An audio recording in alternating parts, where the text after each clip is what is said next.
Hello guys, magandang umaga sa inyong lahat. Dito naman po si Marvin Lifestyle Vlog. Sumakay siya sa motor kasi pupunta po ko ng Danao, ang taga-bukid, magkaadto og lungsod. Dito guys, ang kasama ko dito yung aking papa.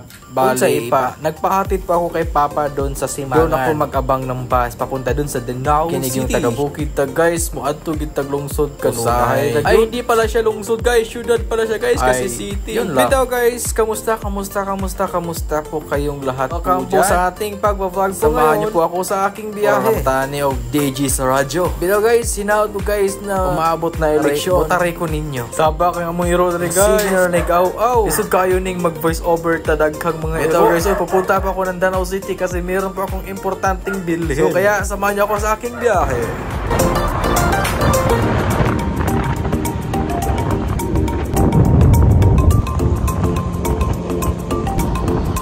Og sa dihang naabot na ta sa Simangan guys. Tinignan ko po yung tsinelas ko, nakalimutan ko pala ang aking maluming tsinelas makapunta ng city. Dito po ako mag-abang ng bus sa Simangan. Kasi dito sa Simangan, maraming mga bus na dumaan. Kinibitang mag-vlog-vlog, tages niya mauwawon na bawa. Pasilap-siplat na diha ang kamera.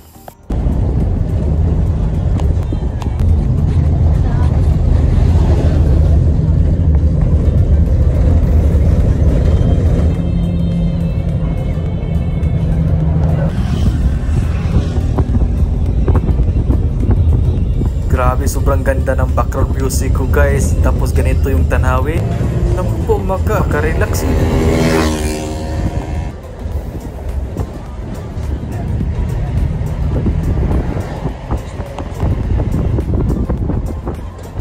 Ug sa dihang, nakarating na po tayo ng Danao. Yung sinakyan ko po na bus ay Mimi.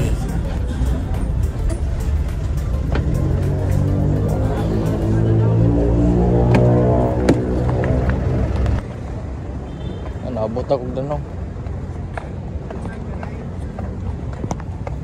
Dito guys, hindi ko napansin. Nag-record pa pala yung aking video. Ayan o, left, right, left, right, left, right, left. So dito, napansin ko na para makapunta ako sa gusto kong puntahan, magsakay na dari og Ferrari. Driver ko si Tatay. Sabi niya, saan galing ako doon sa lugar na makalimot ako. Char. Yeah. City Mall? Oh, City Mall.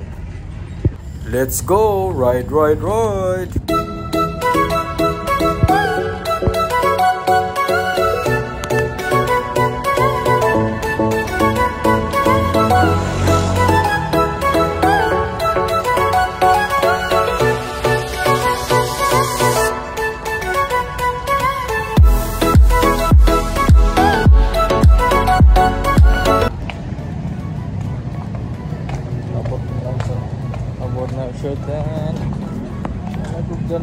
So ayun nga, pauwi naman ako guys. Nakalimutan ko mag-video dun sa aking pinuntahan guys. So anyway, pumunta ako ng Danao kasi bumili po ako ng kagamitan para sa mga design bitaw guys. Kasi wala talaga dun sa amin ba. May mga ingredients pero kulang. Pumunta na lang ako ng Danao para makabili ako dito. Sobrang layo pa naman ng Danao guys. Simula sa amin papunta dito, siguro nasa 2 oras po yung biyahe.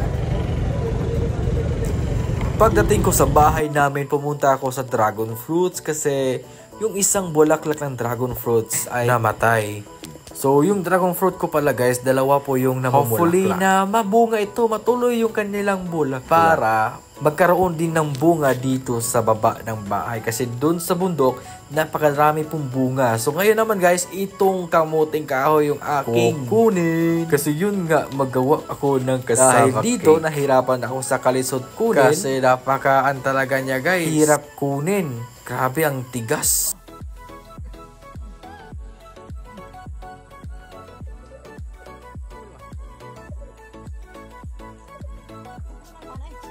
Ito naman yung mama kong bungangera.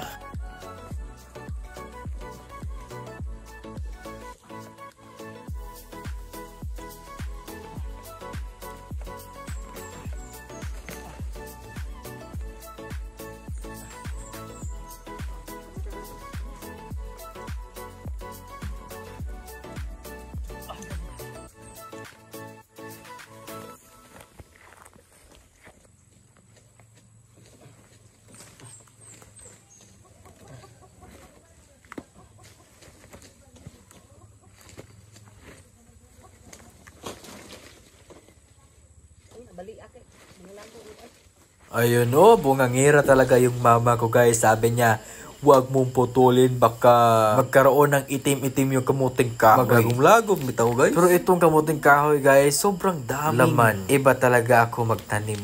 No guys, hindi ako nagtanim nito. Si mama nagtanim nito guys. Sobrang tagal na kasi itong tinanim ni mama. Sinabihan si mama, what if kunin na natin? Sabi niya, wag.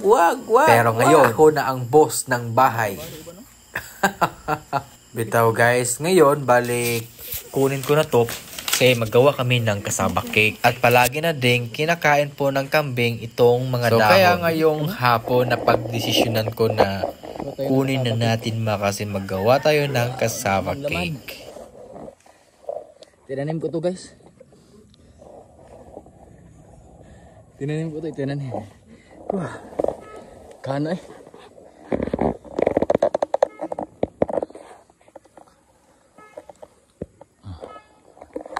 Kasaba cake. Sarap to sa kasaba cake.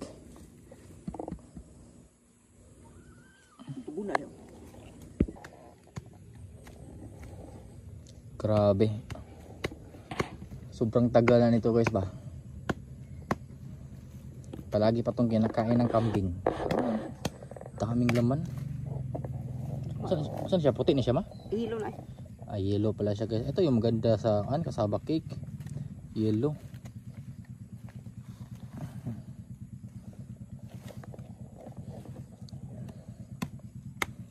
Tambukin ko naman no? Siguro baka mamaya magbalat ako nito. Kasi wala akong gigiran. Nabay gigiran niya wala. So bibili pa ako ng gigiran. Wala pa kasi gigiran guys.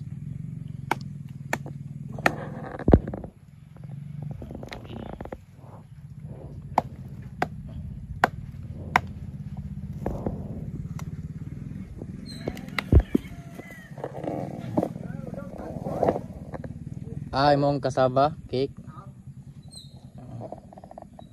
Ako unod. Sugo ang unod ay. Magpandol. Yung mama ko guys, nanghambog guys. Nanghambog. Malaki daw yung laman ng kanyang kasaba cake. Ito talaga yung mama ko guys, hambogera. So ngayon naman guys, dito naman ako sa likod ng tindahan. So dito, di ba, fish pan ko to dati.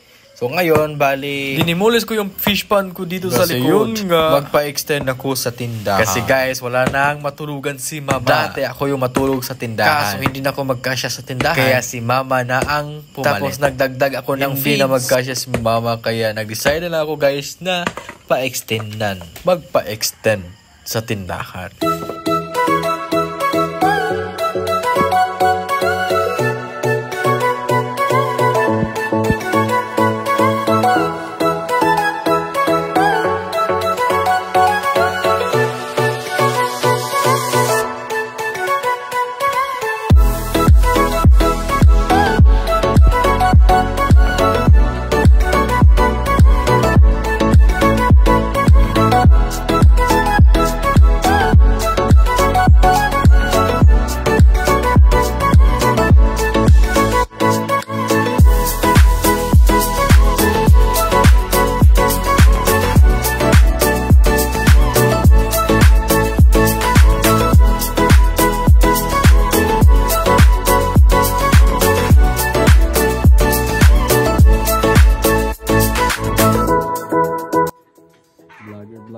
Vlogger.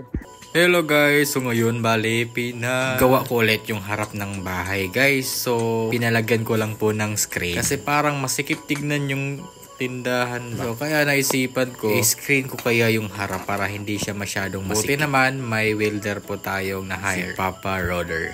Una, bahay tapos tindahan. Ano ba talaga Marvin?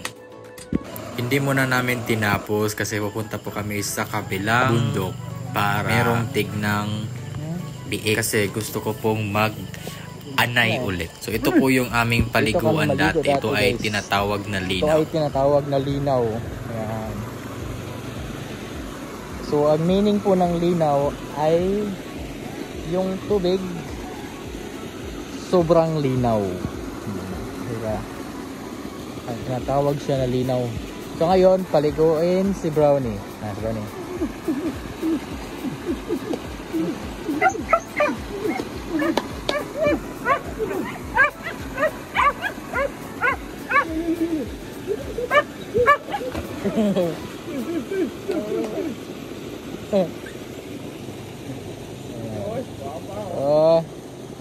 Ay, hindi ka kuha. Sige, kuha. Oh. Kilid.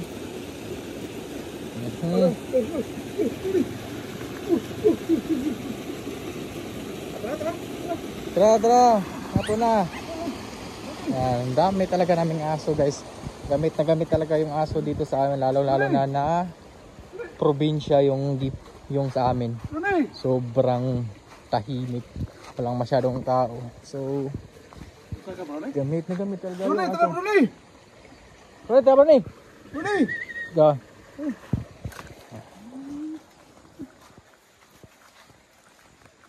So ngayon, bale pupunta kami ni Papa dun sa kabilang bahay. Malayo ito sa amin, guys, kasi may titignan ako na biik. Gusto ko kasi na magkaroon ng ibang inahin. Pupunta kami sa Tingtigian. Ito yung view ng aming dinadaanan dito.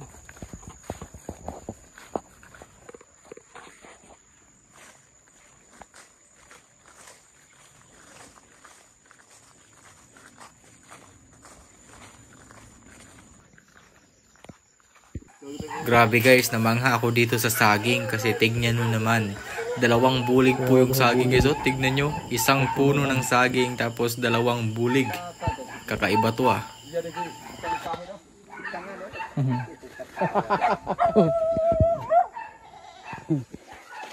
Oh, ayun.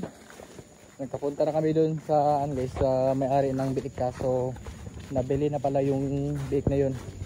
Dahil meron naman pong biik na 4, kaso hindi ko siya nagustuhan. Yeah, ito na lang yung kinuha ko, guys. Lemongrass. Tinatawag dito sa amin na tanglad. Ang dami ng tanglad dun sa dinadaanan naming bahay. Namatay na lang dahil sa gulang na. So, kaya humingi na lang ako, guys, isang punuan, isang taniman ng tanglad yung dinala ko. Kadaghan sa Caterini di pa, no? Kadaghan sa Caterini di. So, isang puno ng tanglad yung dinala ko. So, itanim ko din to, guys. Hi guys, magandang gabi po sa inyong lahat. Maulan po na gabi ngayon dito sa amin. So, ito na po yung natapos sa harap ng bahay. Harap ng tindahan. So, ito na siya, guys. Ito yung kanyang itsura. Wait, kita ko po sa inyo yung itsura niya.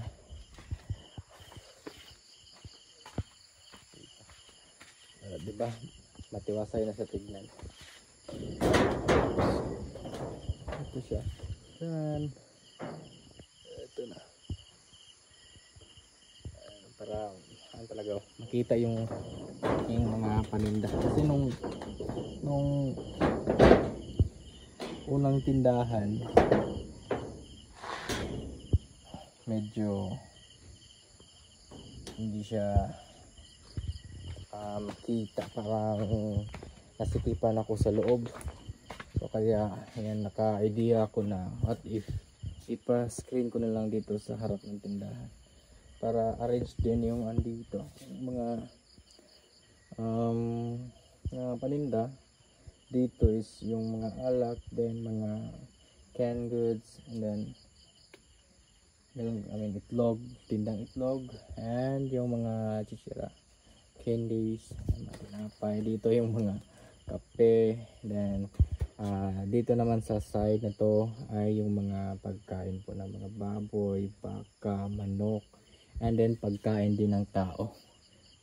Siyempre hindi mawala yan, pagkain ng tao, which is 2 klase. Meron ako ditong palay at saka mais, and then yung mga shampoo, yung mga need and wants lang talaga yung binibenta ko dito. So umulan ngayon dito sa amin, maulan na gabi. So ayun guys, thank you for watching for today, for tonight vlog, and hopefully makikita ko kayo sa aking susunod na vlog. And huwag niyo kalimutang mag-comment and please share sa aking YouTube channel Marvin Lifestyle Vlog, and do subscribe and hit the notification bell para updated po kayo sa aking mga bagong vlog.